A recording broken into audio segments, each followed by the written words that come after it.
예, 오늘의 말씀 함께 나누겠습니다. 따라합니다. 인자의 임함.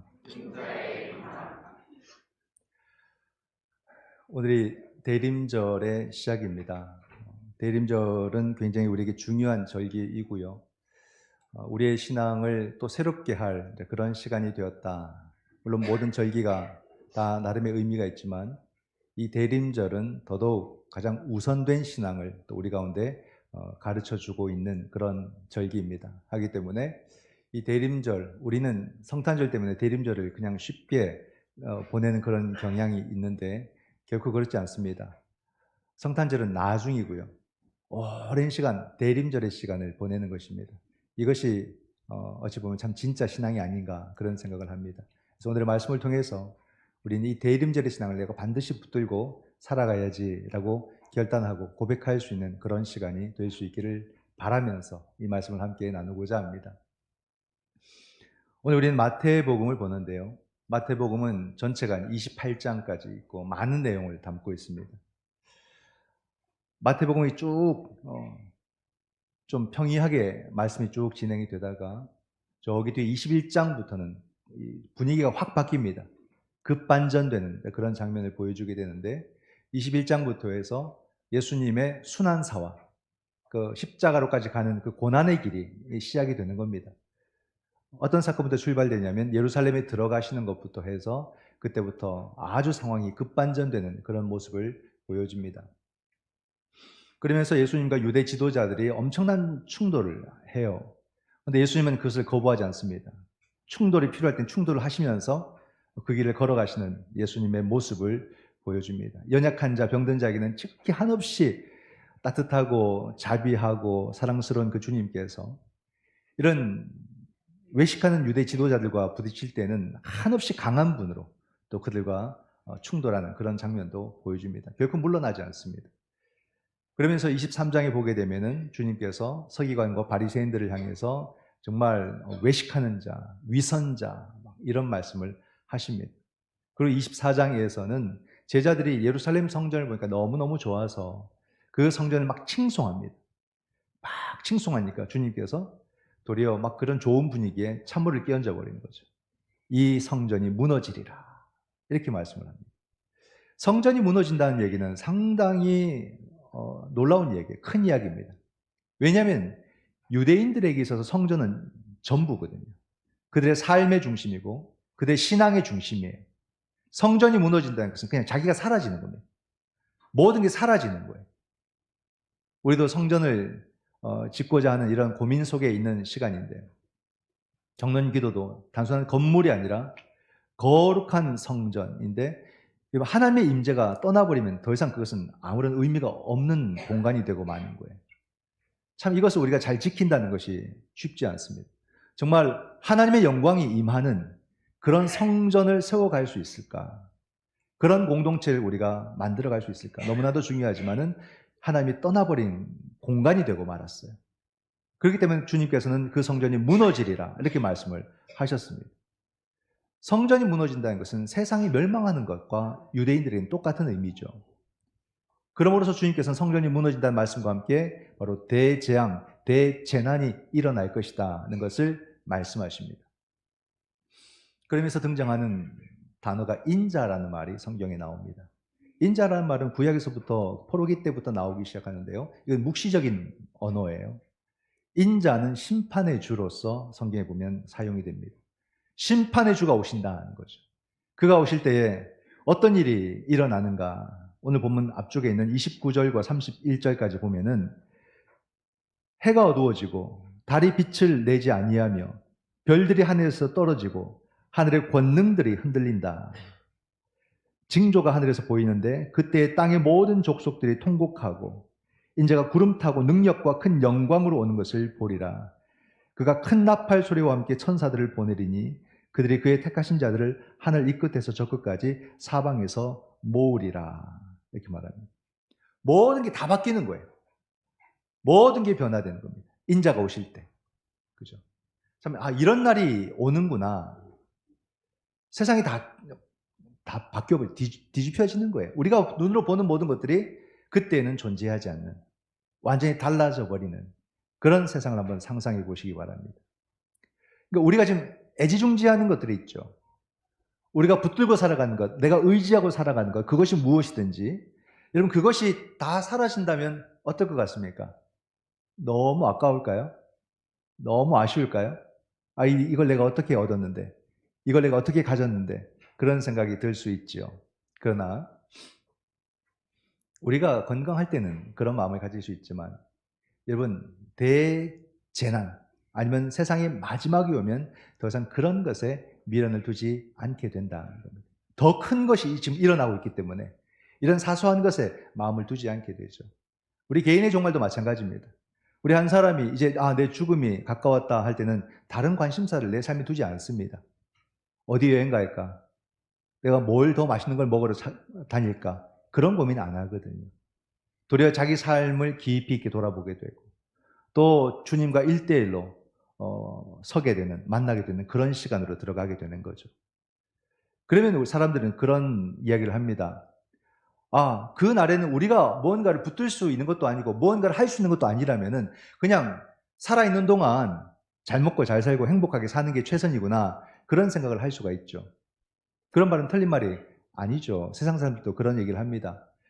쟁여두지 마. 그냥 사는 동안 지금 행복하게 살고 지금 잘 먹고 살고 지금 하고 싶은 것 하고 살고 그런 얘기를 합니다. 그런 말이 참 솔깃해요. 맞는 것 같기도 하고 그런 삶은 참 좋은 삶이긴 한데 과연 그리스도인에게 있어서도 그 삶이 옳은 삶인가라는 거죠. 우리에게는 그런 삶밖에 없는가라는 겁니다. 그래서 오늘 마태도 그 부분을 우리의 그런 생각과 마음을 짚고 있습니다. 노아 홍수 이야기를 합니다. 38절과 39절에 보면 홍수 전에 노아가 방주에 들어가던 날까지 사람들이 먹고 마시며 장가들고 시집가고 있으면서 홍수가 나서 그들을 다 멸하기까지 깨닫지 못하였으니 인자의 임함도 이와 같으리라. 마태가 왜 홍수 이야기를 할까요? 이 이야기를 다 기록합니다. 노아 홍수 때도 즉 보게 되면 홍수가 있기 그 전의 삶이 지금 우리의 삶과 똑같았다 이 말입니다. 똑같았다. 오늘 우리가 노아의 시대로 돌아간다면 우리는 과연 노아의 그 외침에 대해서 어떻게 받아들였을까라는 거예요. 홍수 이야기가 창세기 6장에서 9장까지 나옵니다. 굉장히 많이 나오는 거예요. 많은 장수를 할애한 겁니다. 6장, 7장, 8장, 9장. 성경에서 4장을 차지하고 있는 사건인 거예요. 4장. 여러분 창조 이야기도 2장이에요. 그 엄청난 창조 이야기가 2장입니다. 근데 홍수 이야기가 4장 나옵니다. 4장. 이게 바로 우리 삶을 일깨우기 위한 그런 메시지인 거예요. 사람들은 노아의 이야기를 귀담아 듣지 않았습니다.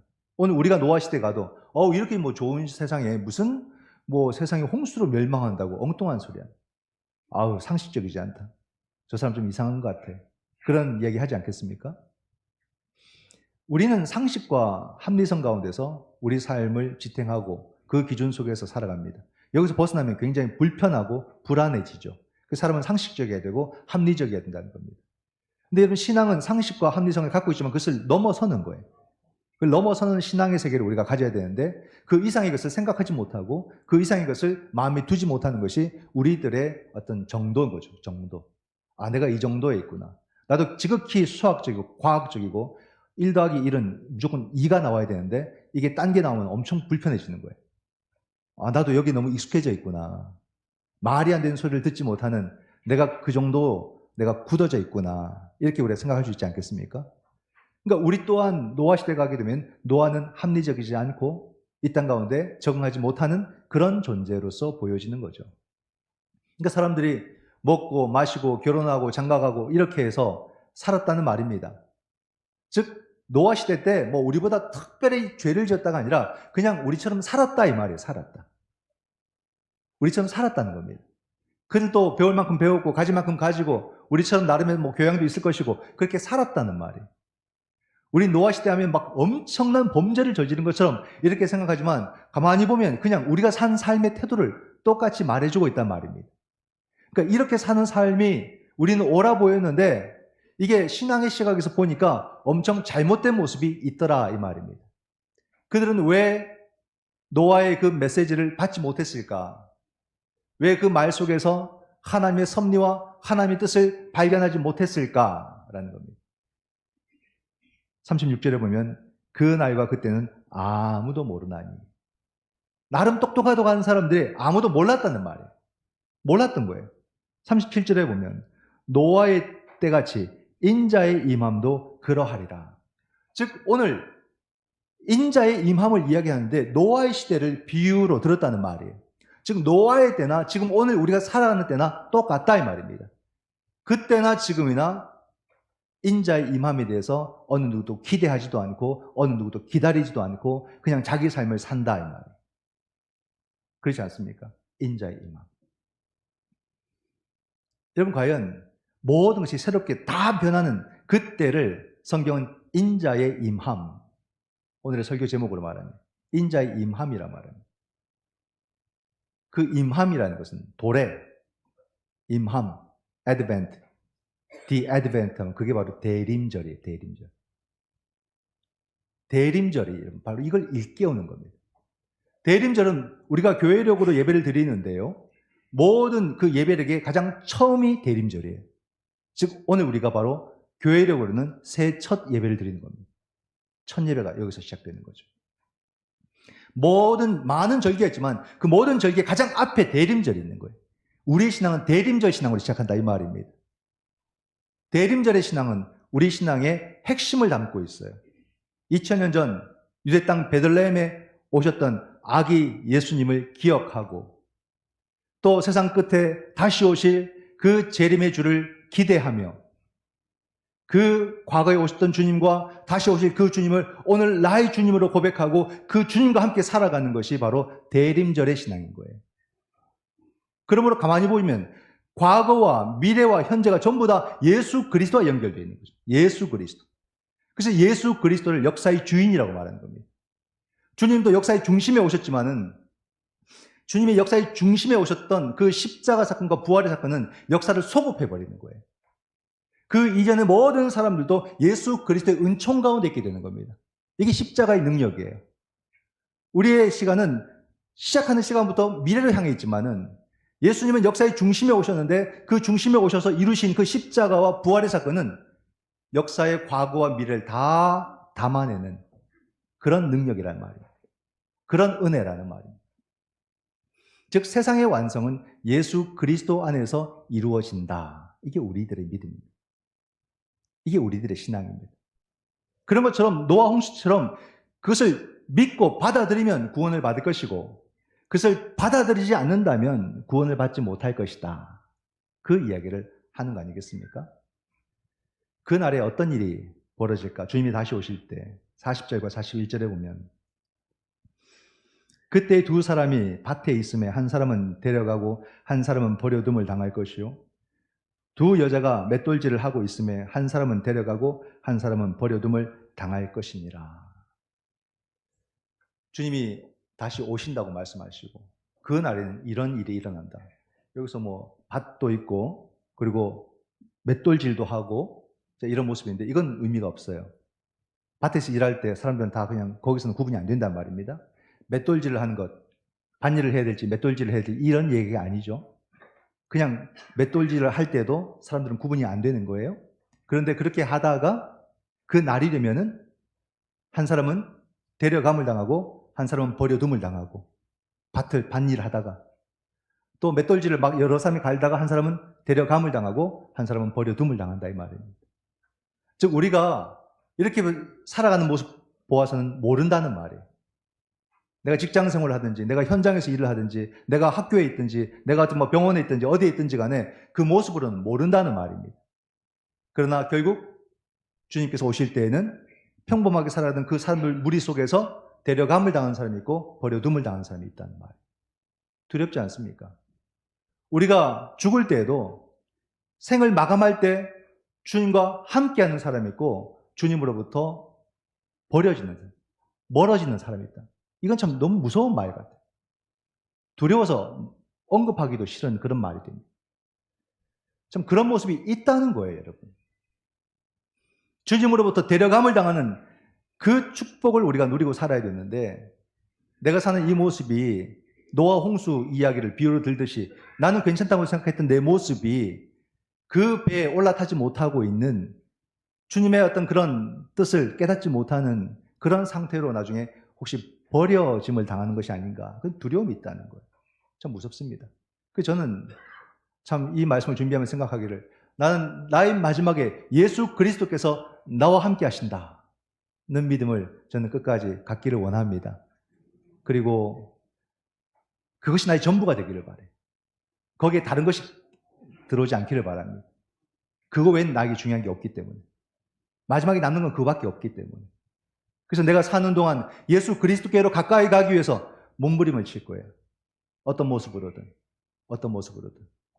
그래서 바라기는 우리 성도들에게 우리 집사님 이사 가셔서 제가 마음이 참 아픈데 이사를 가든 아니면 우리가 정말로 삶을 다해서 죽던 그거 외에는 끝까지 우리 가능제일교회 이 공동체와 함께 하시길 바랍니다. 여러분 딴 데 가도 다 똑같아요. 여기서 뭐 기분 나쁘다고 서운하다고 옮길 거야. 옮기잖아요. 가면은 더 해요. 사람 사는 것은 다 여러분 만족할 수가 없습니다. 좀 부족해도 우리가 함께 예수 그리스도를 기다리는 그런 공동체로 살아간다면 우리는 충분히 다시 만족할 수 있지 않을까요? 다 같이 함께 예수 그리스도께로 한 걸음 한 걸음 가까이 갈 수 있다면 그보다 더 귀한 공동체가 어디 있겠습니까? 그래서 여러분 우리 이제 가족보다 더 자주 보고 더 가깝지 않습니까? 우리 인생이 얼마나 남았을까요? 남은 인생 함께 갈 수 있기를 바랍니다. 예, 그냥 함께 하는 거예요. 끝까지 함께 하는 거예요. 이게 능력입니다. 이게 능력이에요. 이렇게 우리가 함께 가야 된다. 그러면 여러분 어떻게 해야 데려감을 당하고 어떻게 해야 버려짐을 당하지 않을 수 있겠느냐 하는 거예요. 간단한 답은 있습니다. 주님 오실 때를 알면 돼요. 자, 누가 안다고 말하면 쫓아갈 사람. 제가 그렇게 가르치지 않았습니다. 제발 뭐 어디 가서 뭐 배운다고 가지 마세요. 또 그리스도인들 중에도 점 보는 분들이 왜 이렇게 많은지 그런 거 하지 마세요. 점집에 무당집에 타로 이런 거 가지 마시고 제발 그런 거 좀 하지 마세요. 재미로도 좀 하지 마세요. 너무 많아. 왜 뭘 믿었는지 뭘 믿는지 그걸 모르겠습니다. 그런 건 하지 마셔야 돼요. 주님이 오시는 것을 알면 이걸 준비할 수 있는데 근데 여러분 몰라요. 뭐라 말씀하십니까? 천사도 모르고 그건 아들도 모른다 했어요. 누구만 아신다고? 아버지만 아신다. 즉 우리가 그 날에 대해서 우리가 할 일이 있는데 그건 단 한 가지입니다. 주님께서 말씀하셨습니다. 깨어있으라. 따라합니다. 깨어있자. 깨어있자. 여러분 우리의 삶은 깨어있어야 되는 거예요. 깨어있어야 돼요. 42절 말씀해 보면 그러므로 깨어있으라. 어느 날에 너희 주가 임하는지 너희가 알지 못함이니라. 근데 이게 어려워요. 이게 어려워요. 우리는 다 깨어있는 것처럼 느꼈는데 우리는 방주 밖에 있었다 이 말입니다. 이런 모습이 아닌가라는 거죠. 마태복음 26장에 보게 되면 주님께서 겟세마네 동산에서 기도하시는 장면이 나오는데 이 장면은 항상 좀 저를 부끄럽게 만드는 우리를 부끄럽게 만드는 그런 장면이 아닌가 싶어요. 주님은 간절하게 기도가 필요했어요. 그래서 겟세마네 동산에 제자들과 함께 가셔서 간절하게 기도하셨어요. 그리고 돌아오니까 제자들이 자고 있어요. 그래서 깨어있으라. 나와 함께 기도하자. 나를 위해서 기도해달라. 이렇게 주님께서 부탁을 하시고 또 가셨어요. 돌아오니까 또 자고 있어요. 너희가 한 시간이라도 나를 위해서 나와 함께 깨어있을 수 없더냐. 시험에 들지 않게 깨어 기도하라. 마음은 원이로되 육신이 약하도다. 주님께서 그렇게 말씀을 하셨어요. 그리고 가셨는데 다시 오니까 또 자고 있는 거예요. 이게 3번 반복되잖아요. 왜 그랬을까 제자들은? 정말 육신이 피곤해서 그랬을까? 그럴 때 있죠. 눈꺼풀이 얼마나 천근만근 안 떠지는 때가 있죠. 여러분 여기서도 힘든데 여기 앉아서 잠 오기 시작하면 그건 끝나는 거예요. 모든 성도 다 보는 데서 이렇게 안 떠지면 정말 당황스러운 거예요. 그래서 올 때마다 장로님들이 긴장 많이 하시죠. 그렇죠? 눈이 안 떠져요. 정말 몸이 피곤해서 그럴까? 근데 여러분 성경 그걸 말하는 게 아니에요. 제자들은 예수님과 같은 절박함, 간절함이 없었다 이 말이에요. 주님의 그 간절함, 땀방울이 핏방울이 되기까지 보여지는 그 간절함이 제자들에게는 없었다 이 말이에요. 없었단 말이에요. 그걸 지적하고 싶은 거예요. 그 마음을 지적하고 싶은 거예요. 그게 없었다면 그냥 그 상황 자체를 외면하고 싶었던 거겠죠. 그건 비겁한 거고. 근데 제자들이 그 간절함을 갖지 못했던 그런 태도와 자세, 그걸 자는 거라고 표현합니다. 그걸 잠이라고 표현하는 거예요. 그렇게 본다면 오늘 우리는 깨어있는 제자인가? 나는 자고 있는 제자인가? 이젠 어려워지는 거예요. 나는 어떤 상태라고 말하기가 어려워지는 거예요. 나는 깨어있는가? 정말 주여 내가 깨어있습니까? 잠자는 내 이 실존을 온전히 그냥 직시하기 어려워서 이걸 외면하고 도리어 내가 다른 관심사로 내 삶을 자꾸 몰아가는 게 아닌가?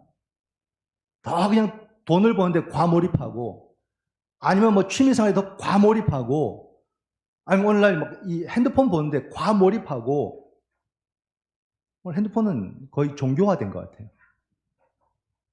밤낮으로 부르짖고 찾고 막 이게 그죠? 우리나라 정치도 과잉인데 막 여기 정치도 이쪽 사람은 이쪽 거 보고 저쪽 사람은 저쪽 거 보고 막 하면서 뭔가를 막 세뇌시키고 이게 우리들의 모습입니다. 아이들에게 뭐라 말할 거 없어요. 뭐 게임 중독, 난 이미 여기 중독인데 그죠? 우리들의 모습이 잠자는 모습이 아닌가 주님 보실 때 뭐 하고 있는지 알 수 없을 정도로 그렇게 잠에 취해 있는 것이 아닌가. 여러분 깨어 있으란 말입니다. 깨어 있어야 된다는 말입니다. 깨어 있다는 건 뭡니까? 하나님 앞에 선다는 거예요. 선다는 거죠. 코람데요. 이게 우리의 영성이거든요. 기독교의 영성이거든요. 하나님 앞에. 이게 우리의 영성입니다. 대표적인 사람 요셉 아닙니까? 그는 아버지 아들도 살 때도 그는 하나님 앞에 갑자기 팔려가지고 노예로 살아가는 가운데서도 내가 어떻게 여호와의 목전에서 죄를 지으리요. 하나님 앞에. 항상 자기 실존을 거기에 두었어요. 그렇기 때문에 그 어두웠던 시간을 이겨내고 견딜 수 있었던 힘도 다 거기서 오는 거 아니겠어요? 옛날에 수도자들이 수도원에 들어가기 전에 자기의 모든 것을 다 정리하고 가난한 자들에게 나누어주고 수도원으로 들어가서 자기 삶을 단순화시켰어요. 굉장히. 오늘 우리의 삶처럼 복잡하고 분주하지 않고 단순화시키기 위해서 수도원으로 들어가거든요. 그래서 낮에는 일을 하고 밤에는 기도하고 하나님 앞에 깨어있기 위해서 집중하기 위해서 자신의 삶을 반성하고 그렇게 들어가 버리는 사람들이 많았어요. 교회 역사에 보게 되면. 오늘 우리가 어떻게 수도원에 들어갈 수 없지만 그런 태도와 그런 정신은 가지고 살아가야 된다 이 말입니다. 내가 하나님 앞에 서기 위해서 그렇게 노력을 해야 되는 것이 아닌가. 하나님 앞에 선다는 게 뭐겠습니까, 여러분? 하나님 앞에 선다는 것.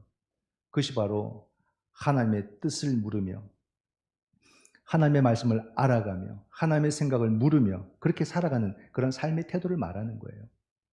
우리가 큐티로 지금 여호수아서를 하고 있는데 기브온 사건을 볼 때 그 기브온 거민들이 이스라엘을 속이지 않습니까? 우리가 멀리서 왔다고. 근데 알고 보니까 3일 길 밖에 있는 그 땅에서 온 사람들이었던 거예요. 여기서 이스라엘 백성들의 잘못은 속았다는 것이 아니라 하나님의 뜻을 묻지 않았다는 겁니다. 묻지 않으면 계속 지적하고 있어요. 여호수아서가 보게 됩니다. 우리가 늘 하나님의 뜻을 물으며 우리의 삶을 살아간다면 그 질문이 중요하거든요.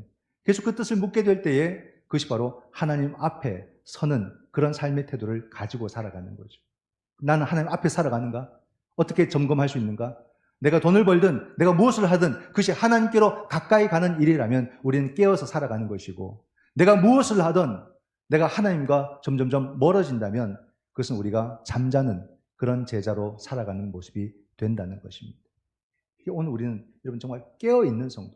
이 대림절의 신앙은 우리가 일어나라는 거예요. 깨라는 겁니다. 그리고 주님의 뜻 가운데서 우리가 깨어 있어야 되는 것. 주님의 마음과 같은 마음을 가지는 것. 그 간절함이 우리의 삶 속에 다시 불일 듯 일어나는 것. 이것이 너무나도 중요하죠. 바울 사도도 우리에게 이렇게 권면합니다. 로마서 13장 11절에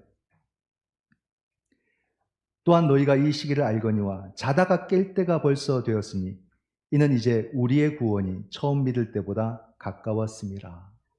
참 이 영성을 우리가 가질 수 있을까? 여러분들 자다가 깰 때가 되었습니다. 이 호소를 우리는 들을 수 있는가? 그렇죠? 너무 귀합니다. 이 바울의 말을요, 사도 요한은 뭔가 어떤 그런 그림처럼 그려놨어요. 요한계시록 3장 20절에 보면 볼지어다 내가 문 밖에 서서 두드리노니 누구든지 내 음성을 듣고 문을 열면 내가 그에게로 들어가 그와 더불어 먹고 그는 나와 더불어 먹으리라. 여러분, 깨어있음을 이렇게 표현할 수도 있구나. 깨어있음이란 그 두드림의 소리를 듣고 문을 빨리 열고 주님을 영접해서 주님과 함께 먹고 마시는 그 삶을 우리가 살아가는 것. 이것이 바로 참 제자의 삶이라는 것입니다. 여러분, 우리는 노아 홍수 시대처럼 그냥 사는 동안 잘 사는 게 잘 사는 인생이 아니라 주님과 함께 주님을 향해 깨어있는 삶, 그 삶이 참된 제자의 삶임을 믿으시기 바랍니다. 오늘 우리는 그 제자들로서 주님이 다시 오신다는 이 확신을 가지고 믿음을 가지고 설레는 마음으로 예수 그리스도를 기다리게 될 때에 우리는 데려감을 당하는 그런 제자가 될 줄 믿습니다. 아멘. 기도하겠습니다.